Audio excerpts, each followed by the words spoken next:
You're very welcome to Dublin. It's been a long time. Yeah, the late 80s was the last time I was anywhere in Ireland. Good stuff. So, an album of the Mission in 2016, I read that your leader saying that it needed to be done. To be done. Yeah, apparently it was cathartic almost. Could you elaborate a bit on that? Well, I think what he's talking about is from his own personal point of view, from a lyrical point of view.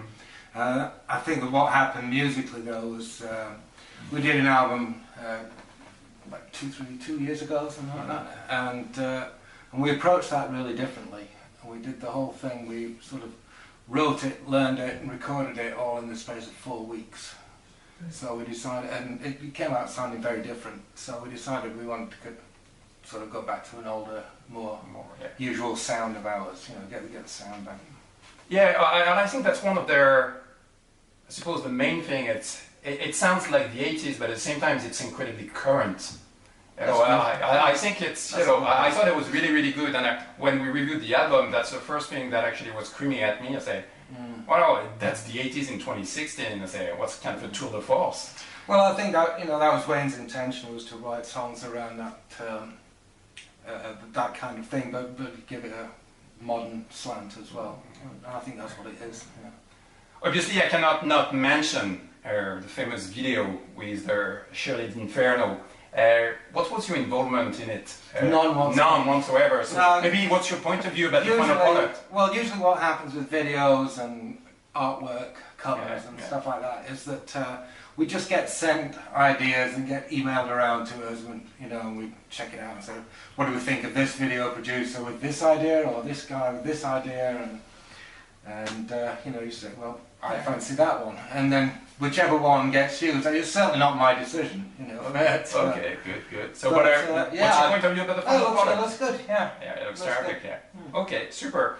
I suppose more about yourself. You were telling me you're not following bands anymore, but I know that's the tarte à la crème in terms of questions, but what have been influencing your guitar playing, or whether the old records you may still go back to as points of reference?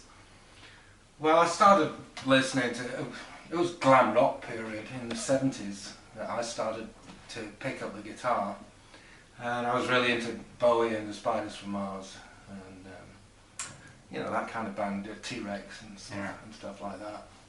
I was always a big fan of Rod Stewart and the Faces. Okay. The Faces. And then, of course, later in the 70s it was New Wave, and so there was a lot of other things suddenly started to happen. And so, I started playing guitar in a sort of a rock vein, but then later on, it was almost as if you had to unlearn all the stuff that you'd learned in the early 70s, because it wasn't cool, So, you start looking around for different ways to play, and I think that we're just of that generation that fell around that time, sort of just around 1980, when that kind of stuff was happening. Okay. 30 years already. I know there's a bit of a marketing stunt around it, it has to be done, but if you're reflecting about 30 years in the Mission, what would be maybe the peak or the biggest achievement, or something you're really proud of to a certain degree? Well, first of all, I was in the band for 5 years at the beginning, and I left in 1990, and I spent a long time away. But now I've been back in the band actually a longer time than I was in the original band. So, because time goes a lot quicker now than it used to when you're in your 20s, I don't know about proud of it. It was all, it all happened so quickly, and it was crazy really, and it happened so fast that you didn't really have time to stop and step back and take a look at what was happening, until years later I could look back and look at that and say, did that really happen? It was insane really. So I'm proud of us for how we held that together, and we were very successful for a time there, and I thought we were really good, and I think we're still really good too. Well, based on the sound check, I think I'm looking forward to see the show. Sound check was a very poor example. This is the first night of the tour, and we've got a new sound man, and a new monitor man, and a new lighting man. We've never met them before yesterday. They've never seen the band before. So there's a lot of things that you So guys need to we fix. could be in trouble, actually. Okay. Yeah. Oh well. Well, actually, well, the world is full of innovation, tech stuff. But you came up with the idea. Who came up with the idea of a double set? Which I think is. I know. It's well, it's because we're doing the first set. We're doing all the new stuff. You see, and we did this when we went out on tour with the last album as well, just to. I think after we'd done it for a while, I think most of us started to say, "Can we just do all this in one go?" Because all this going on, and then coming off, and going like that, and then going. Let's go on again. It's like, I'd rather do it in one piece, but that's how Wayne wants to do it, and I guess he wants to rest his voice as well. I suppose, yeah, it makes sense as well. So, but musically, I'm not a musician, but I suppose, does it provide any more challenges, or is it actually far more enjoyable because you don't have to leave the stage? No, the biggest challenge of doing two sets to me is the fact that you have to work yourself up to it, and then come down, and then work yourself back up to it again. That's the hardest part. Okay. And not only that, but you've got to go on stage at the right amount of alcohol level as well. And if you come off, then you've peaked too early. So by the time you go on for the second set, you probably had a bit more to drink than you should have done. Good. Well, just to build... And that's always happens when we do two sets. Good. So just to build on that, you're about to kick off a tour. So maybe the first question is, what is your favorite drink or your favorite fuel? And do you think you're going to last the whole tour based on that? If anybody's guess. I drink cider these days. Okay. Because I used to live in Devon for 5 years, and I got the cider habit. So that's what I drink these days. And what was the rest of that question? I say, well, I suppose, do you think that's going to be your rocket fuel? So do you think you're going to rocket last? fuel? I thought you said food. Right? Yeah, absolutely. Well, you just have to take it a little bit easier, don't you? Good. Get a load on, but not too much of a load. Yeah.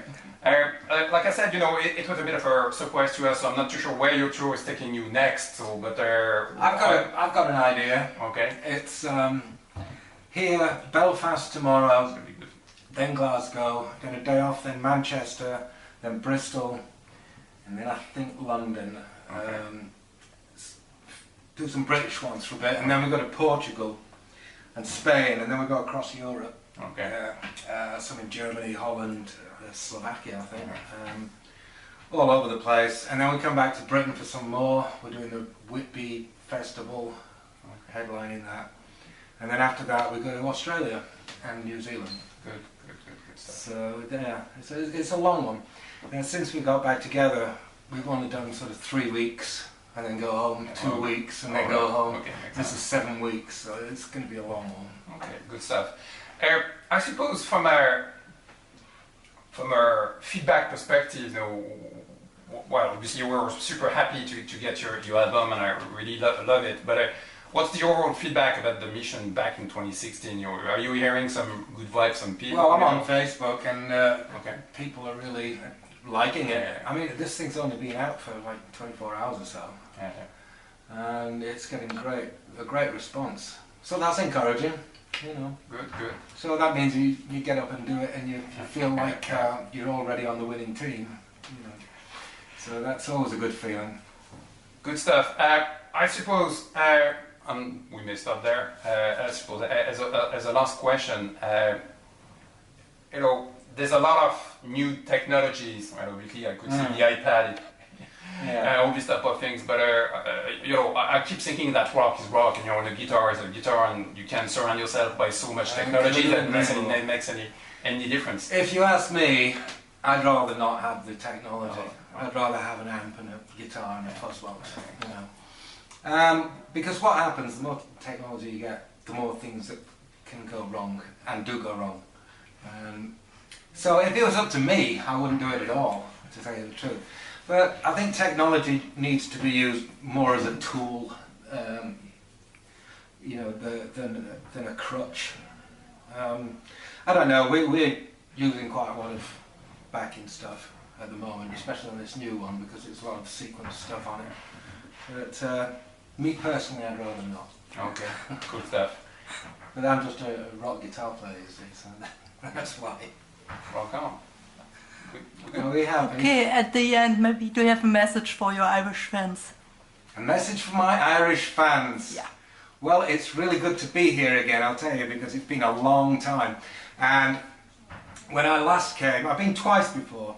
I arrived drunk, I got drunker, and I left drunk. And I've never actually been sober in Ireland until this time when I came. So, but I'm considerably older now, so I suppose I have to do that. So, nice one.